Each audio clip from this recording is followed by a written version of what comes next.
काय नवीन नाटक सुरू केलंय सोहम तू? आम्हाला फसवून झालं. मी कसा हुशार आहे, कसा सगळ्यांना इतकी वर्ष मूर्ख बनवतोय, कसं सगळं मॅनेज करतोय म्हणून आमच्यावरती हसून झालं. अरे तुला घरातनं बाहेर काढलं असताना सुद्धा बाबांच्या मागे लपून तू घरात शिरलास. जे मागून मिळत नाही ना ते ओरबडून घेतलंस तू सोहम. तुझी लायकी नसताना सुद्धा केवळ आणि केवळ बाबांच्या आनंदासाठी मी तुला कंपनीचे 40% शेअर्स दिले. त्याने तुझं समाधान नाही झालं ना? अरे स्वतःच्या मुलाला तू चोरी करायला लावत होतास. कुठला बाप असं वागतो? म्हणून माझ्या नातवावरती तुझी सावली सुद्धा पडू दे. त्या बिचाऱ्या शुभ्राला जिच्याशी तू इतका घृणास्पद वागलास, तिच्या आयुष्यात तर तू कायमच निघून जावस म्हणून तुला मी 10 करोड दिले सोहम. ते सुद्धा तुला पुरले नाही.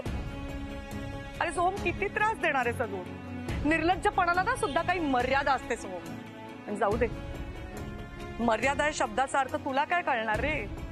तुला फक्त ना बेभान आयुष्य जगायचंय सोहम. जग ना, जग. तुला हवा तसा जग, तुला हवं ते कर. कोण आहे तुला थांबवायला? फक्त आमच्या आयुष्यात आता येण्याचा प्रयत्न करू नकोस, विशेषतः शुभ्राच्या.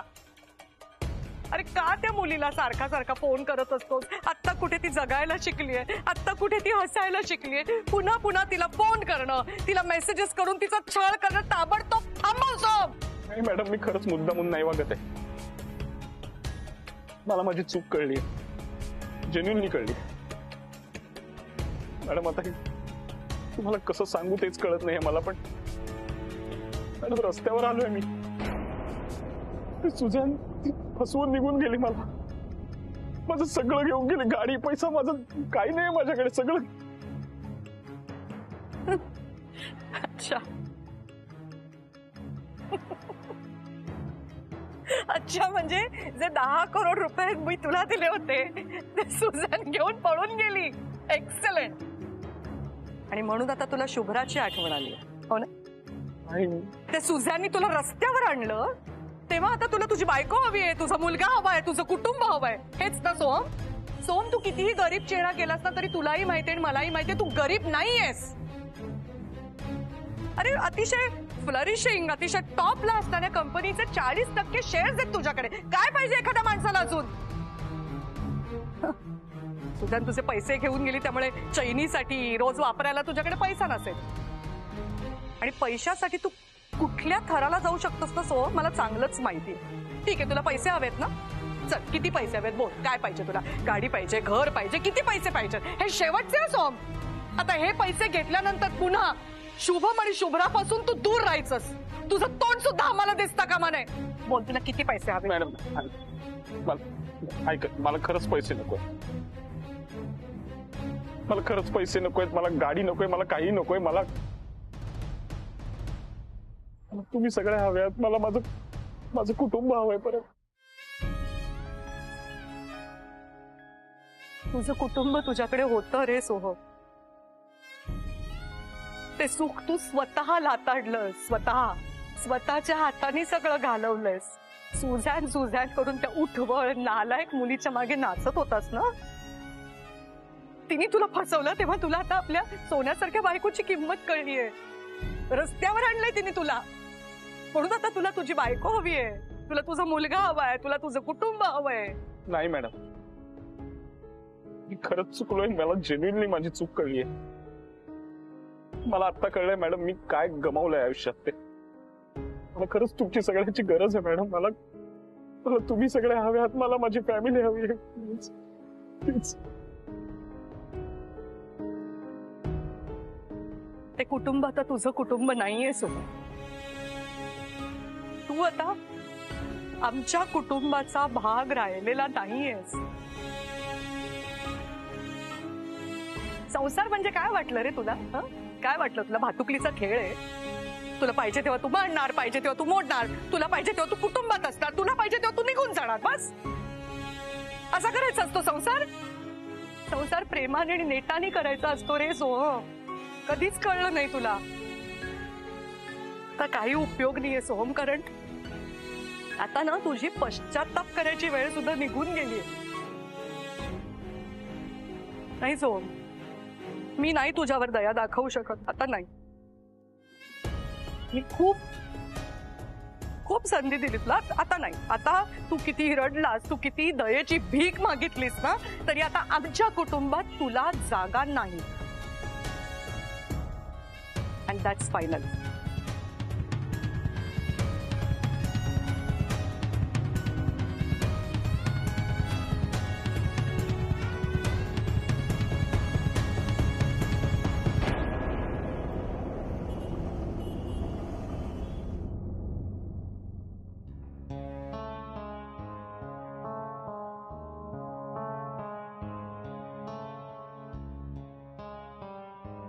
शुभ्रा,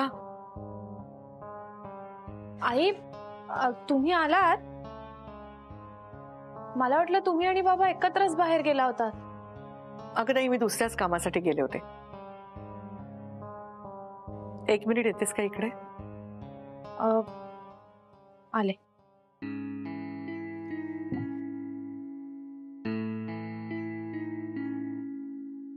बस ना. काय झालं आई? शुभ्रा, मी सोहमला भेटून येते. आई पण का? अगं तू तुझा मोबाईल आज घरी विसरून गेली होतीस आणि नेमका त्याच्यावरती सोहमचा फोन आला.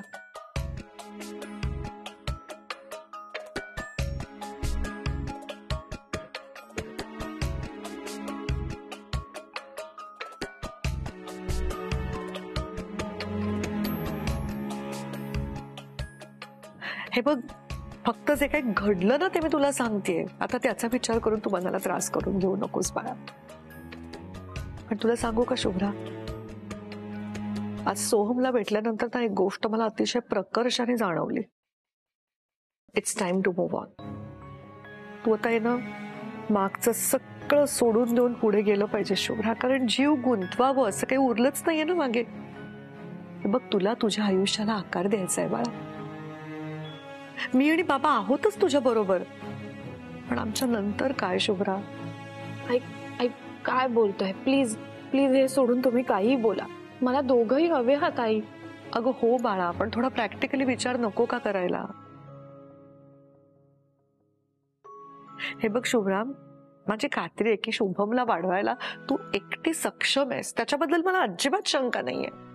पण अगं आता तू तरुण आहेस म्हणून तुला काही वाटत नाहीये, पण जसजसं वय वाढत जातं ना तसतसा एकटेपणा जाणवायला लागतो शुभ्रा. आता शुभम लहान आहे म्हणून तुझ्या अवतीभोवती असतो, आई आई करत तुझ्या मागे पुढे असतो. तुझा अख्खा दिवस त्याच्या गोष्टी करण्यात कसा निघून जातो तुझं तुलाच कळत नाही. पण शुभ्रा, शुभम जसा मोठा होत जाईल ना तसं त्याचं असं स्वतःचं एक विश्व निर्माण होईल, मग तो त्याच्यातच रमेल. तेव्हा काय करणार आहेस तू सांग मला? अगं तुला साथ देणार, तुझी सोबत करणार, तुझं हक्काचं कोणीतरी हवं की नको? गेले या सगळ्यात ना. आपण आपल्याच मनाची समजूत घालत असतो की काय हरकत आहे, मी एकटी येतं, काही बिघडत नाही, मी करू शकते सगळं मॅनेज. पण नीट विचार केला ना शुभ्रा, आपल्याला माहिती असतं कुठेतरी खोलवर जाणीव असते की हे खरं नाहीये. अगं मी किती नशीबवान आहे शुभ्रा की मला या वयात सुद्धा तुझ्या बाबांची साथ लाभली. तशीच साथ तुला एखाद्या चांगल्या माणसाची मिळत असेल तर काय हरकत आहे? अगं मी जे भोगलं ना ते तुझ्या वाट्याला येऊ नये असं मला वाटतं ग शुभ्रा, म्हणून मी पुन्हा पुन्हा तुला ह्या गोष्टी सांगत असते. प्लीज रागवू नकोस शुभ्रा माझ्या. अहो काय बोलताय? रागवीन का मी तुमच्यावर? मला कळत नाहीये का तुम्हाला आणि बाबांना माझी किती काळजी येते? फक्त आई मला हे कळत नाहीये की मी आता नक्की काय स्टँड घेऊ. कारण एकीकडे अनुराग आहे ज्याचं आणि माझं काहीही नातं नाहीये, पण तरी सुद्धा त्याने माझी इतकी मदत केली आहे. आणि दुसरीकडे सोहम, ज्याचं आणि माझं इतकं जवळचं नातं असताना फक्त आणि फक्त गैरफायदा घेतला त्यानं माझा. पण हे असलं तरी आई, मी ही गोष्ट कशी विसरू की तो माझ्या बबलूचा बाबा आहे? तुम्हीच मला सांगा, कशी विसरू मी? हो शुभ्रा, शुभ्रा बाळा, मी अगदी समजू शकते तुझ्या मनाची घालमेल. माझं म्हणणं फक्त एवढंच आहे की तू शुभमचा, स्वतःचा, तुमच्या दोघांच्या भविष्याचा अगदी नीट विचार कर आणि मग निर्णय घे. पण जो काही निर्णय घेशील ना तो कुठल्या दडपणाखाली येऊन घेऊ नकोस. हा, मोकळेपणाने घे. ठीक आहे बाळा? नको काळजी करूस, होईल सगळं ठीक. चल, मी आता फ्रेश होऊन येते. मग तुझे बाबा आले ना की आपण जेवायला बसू. हं?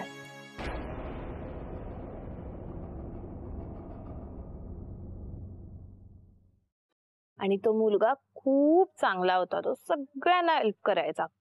म्हणून जे मोठे लोक होते ना ते त्याला कायम आशीर्वाद द्यायचे. आणि मग तो कुठच्याही प्रॉब्लेम मधनं पटकन बाहेर यायचा.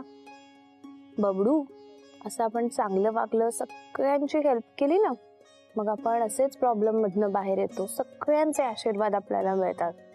मग तू चांगलं वागशील ना? हो आई. चल, झोपायचं आता बाळा. आई, अनुराग ना याच स्टोरीतला बॉय सारखा चांगला वागतो, सगळ्यांची हेल्प करतो, हो ना? अनुराग खूप चांगला आहे. चला झोपा. गुड बॉयज ना. डोळे बंद कर. Good night. गुड नाईट बाळा.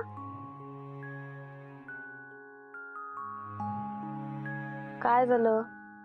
झोप नाही लागत आहे का बाळा? आई, तुझ्या मधलं आणि अनुराग मधलं भांडण झालंय का? जसं डॅडा सोडून गेला तसं माझा अनुराग पण मला सोडून जाणार आहे का? नाही रे बाळा, अनुराग फ्रेंड आहे की नाही तुझा. मग तो तुला कधीच सोडून नाही जाणार. ओके? हो नक्की. झोप बाळा आता. चल. डोळे बंद कर.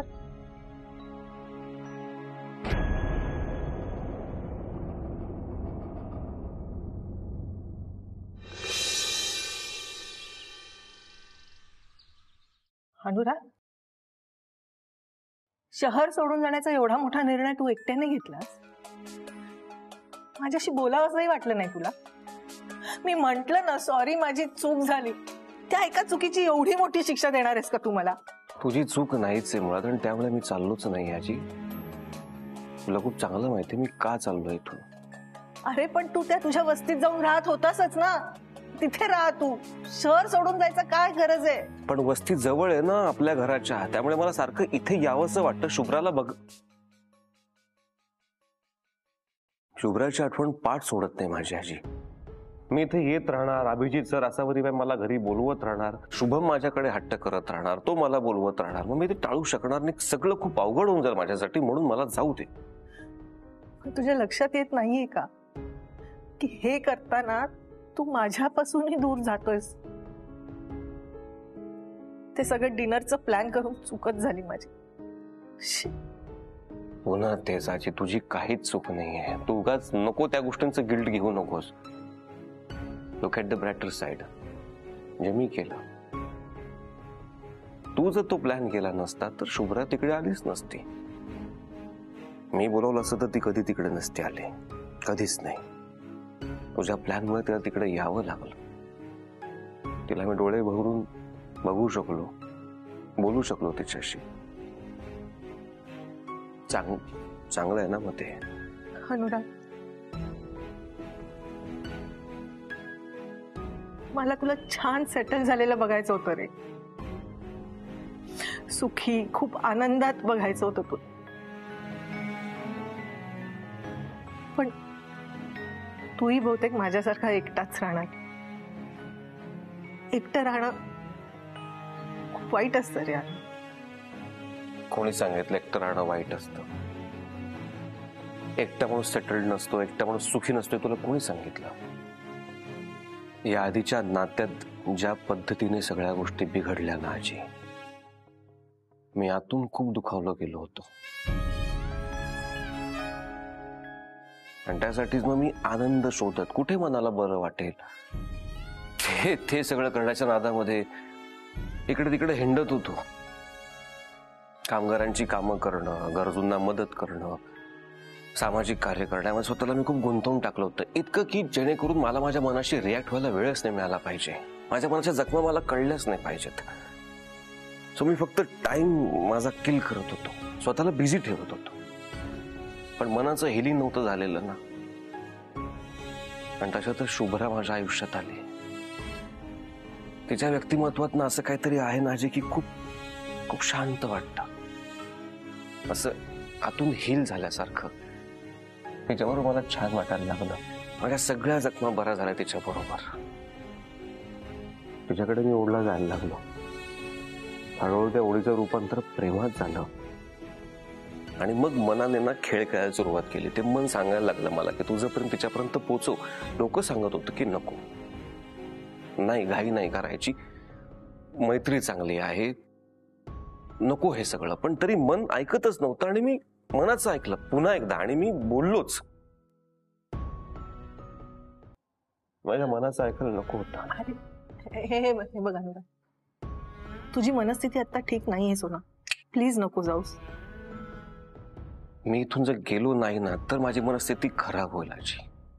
म्हणून मला जाऊ दे इथून. अनुराग,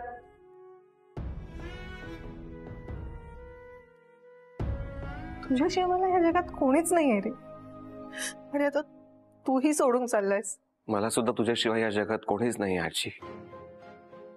आणि मी सोडून नाही चाललोय, काही काळासाठी दूर चाललोय, पुन्हा स्ट्रॉंग होण्यासाठी, जे इथे राहून पॉसिबल नाहीये मला. आणि माझं तुझ्यावर बारीक लक्ष असेल, लक्षात ठेव. केअरटेकर ठेवली ना, ती प्रॉपर काळजी घेईल आणि मला रिपोर्टिंग करत राहणार आहे. त्यामुळे एक काम करायचं, पटकन बरं व्हायचं आणि माझ्याकडे यायचं तू राहायला. हा पण दुसरा ऑप्शन चांगला आहे बघ. तू तिकडे यायचंस.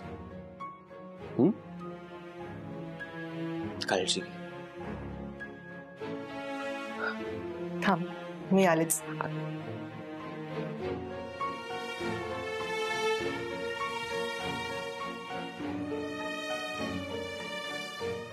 हे घे, तुझ्या आवडीचे ड्रायफ्रूटचे लाडू. रोज खा आणि लवकर लवकर संपवून टाक, म्हणजे लवकर परत येशील ही घ्यायला. जायचंय ना, जा, मी नाही अडवणार तुला.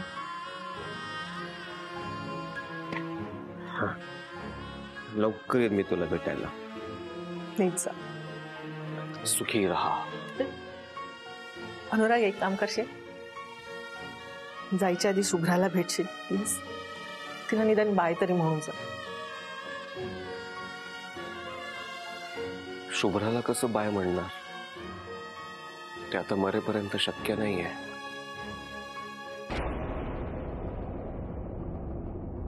आपण एक अशी व्यक्ती आहे जिला बाय म्हटल्याशिवाय मी जाऊ शकत नाही. आणि ती व्यक्ती आता कुठे असेल हे मला चांगलंच माहिती आहे.